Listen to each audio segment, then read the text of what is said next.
म्हणजे एक number. Setting पण भरपूर आहे. आणि तुम्ही जर पांढऱ्या मुळीचं जर म्हणाल, ही पांढरी मुळी तुम्हाला हे बघा.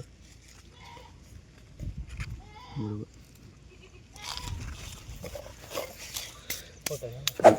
इथं नवीन शेंडा आणि लगेच तिथं बंचेस मध्ये आहे बघा, 1 2 3 4 बंचेस मध्ये आणि कांडोकांडी.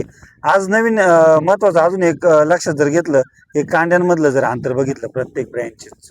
आधीचं पीक होतं कारल्याचं, कारल्याचं जे पूर्ण उन्हाळ्यामध्ये होतं तुमचं, बरोबर. त्यानंतर ते कारल्याचं पीक टेम्परेचरमुळं न जमल्यामुळं ते काढून त्याच बेडवर म्हणजे त्याच बेडवर शिळ्या बेडवर तुम्ही वांग्याची लागवड केलेली, बरोबर. तर लागवडीपाशी म्हणजे लागवडीच्या वेळेस कुठलंही खत नाहीये. जे अगोदर कारले पिकाला होतं त्याच बेसल डोसवर तुम्ही आपले हे वांगी लागवड केली.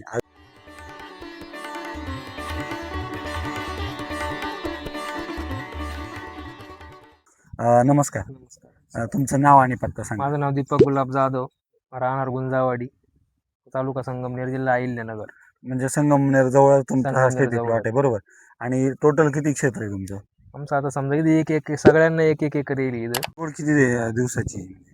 लागवड तरी आम्ही मे मध्ये लागण करेल ती. मे महिन्यामध्ये. आज जून समजा संपलाय. मे महिन्यात किती तारखेला तरी अंदाजे? तरी एक मेलाच लागण करेल. म्हणजे मे जून 2 महिन्याचा प्लॉट झाला, 2 महिन्यात. समजा, बरोबर का नाही? आज 2 महिन्याचा प्लॉट आहे.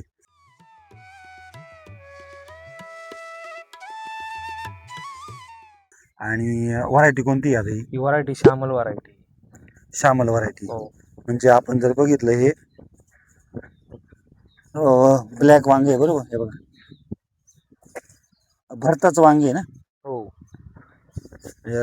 याला म्हणजे काय गॅलन वांगे, गॅलन टाईपच आहे, फक्त गॅलनची साईज मोठी असते बा. थोडं गॅलन जाड राहतं, तसं हे लांबकुळ आहे.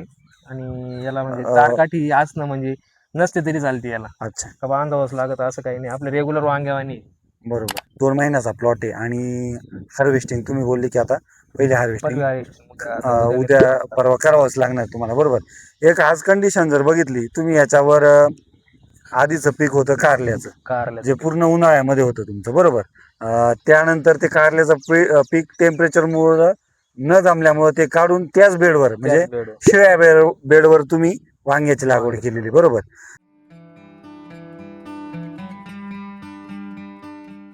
तर लागवडीपाशी म्हणजे लागवडीच्या वेळेस कुठलंही खत नाहीये.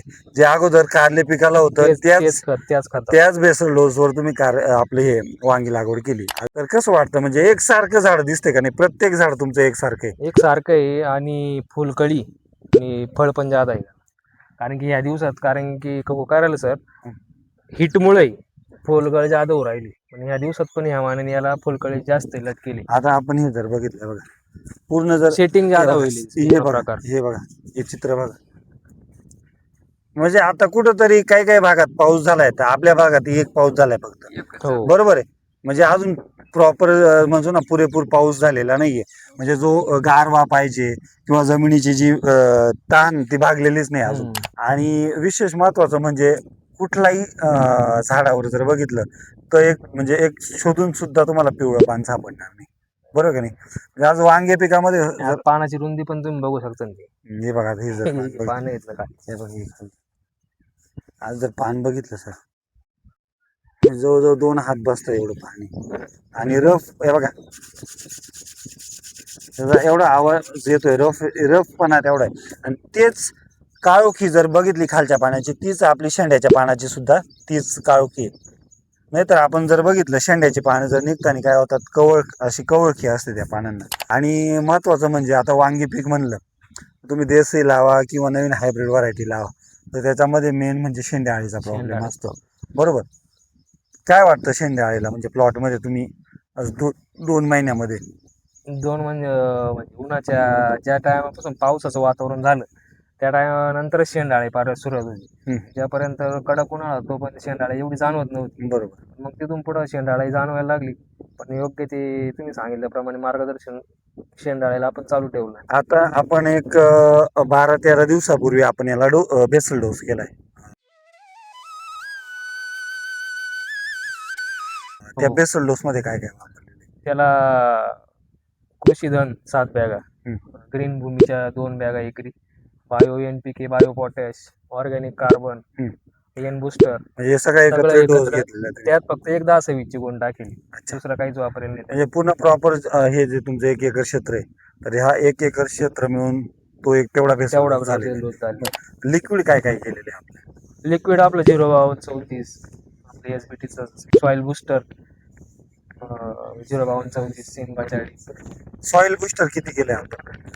याला तरी 15 ते 20 लिटर सोडले आतापर्यंत. नाही, सॉइल बुस्टर म्हणजे जे आपलं अपटेक करून देतं बघा. दोनदा नेले ना आपण, दोनदा नेलेले आहे ते, दोनदा सोडलेले आहे. म्हणजे आपण एकरी 1 लिटर सांगतो एकरी सोडायला. म्हणजे एक नंबर. सेटिंग पण भरपूर आहे. आणि तुम्ही जर पांढऱ्या मुळीचं जर म्हणाल, ही पांढरी मुळी तुम्हाला हे बघा,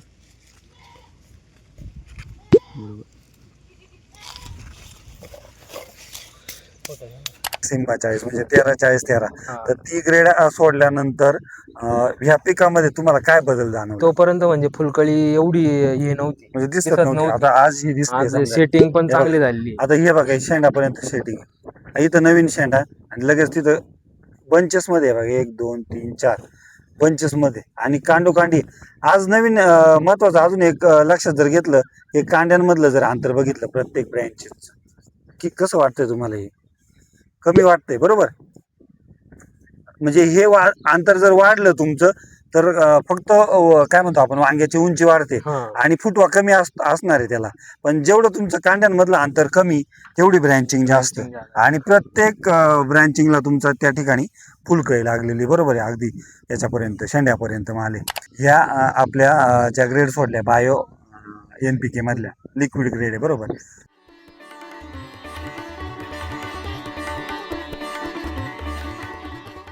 तर ह्या ग्रेड सोडल्यानंतर तुम्हाला झाडामध्ये चेंजेस किंवा जे रिपोर्ट आहे ते किती दिवसात बघायला मिळतात ऍप्लिकेशन? मला 10 ते 15 दिवसातच त्याचे रिझल्ट दिसतात. कारण की फुटव्यांची संख्या झाडांची वाढणार, फांद्यांची, परत तो फुलकळी तुमची भरपूर प्रमाणात आहे, आणि मेन गोष्ट म्हणजे फुलगळी होती बरोबर. या वातावरणात सुद्धा. एवढं समजा आता खूप वारं जरी चाललं, आता आज आपण बघतोय की आभाळाचं वातावरण आहे. उन्हाचं कधी सकाळी ऊन, संध्या दुपारी परत आभाळ, म्हणजे दिवसभरात वातावरण 2-4 वेळेस चेंज होतं. 2-4 वेळेस चेंज होतं. बरोबर. त्या आणि वातावरणात सुद्धा एवढा प्लॉट हा बसलेला आहे. तर म्हणजे सांगायचं तात्पर्य की SBT मध्ये आजपर्यंत म्हणजे 6 वर्षामध्ये एकही शेतकरी निगेटिव्ह नाही किंवा आवाढव्य खर्च झालाय आणि मला ते उत्पन्न मिळालं नाही त्या पट्टीमध्ये असं म्हणणारच नाही. पहिली गोष्ट, इतर कंपन्यांपेक्षा किंवा इतर ऑर्गॅनिक प्रोडक्टपेक्षा आपले प्रोडक्ट खूप स्वस्त आहे. प्लस जसं वर्षानुवर्ष तुम्ही हे वापरत जाणार हे खतं, तुमच्या जमिनीची ताकद वाढत जाणार. म्हणजे भविष्यामध्ये आपण पुढच्या पिढीला ताकदवार, म्हणजे जमीन जी आहे ती जसं आपल्या वडिलांनी किंवा आजोबांनी आपल्या हातात चांगली जमीन दिली, तसं आपण पुढच्या पिढीला देऊ.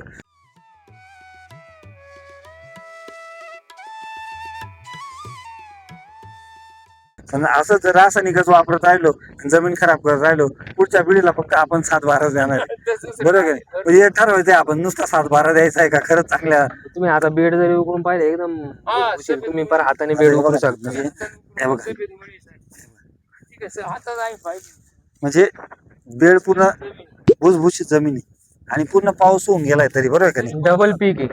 खूप छान माहिती दिली, आणि ह्या माहितीचा इतर शेतकऱ्यांना नक्कीच फायदा होईल.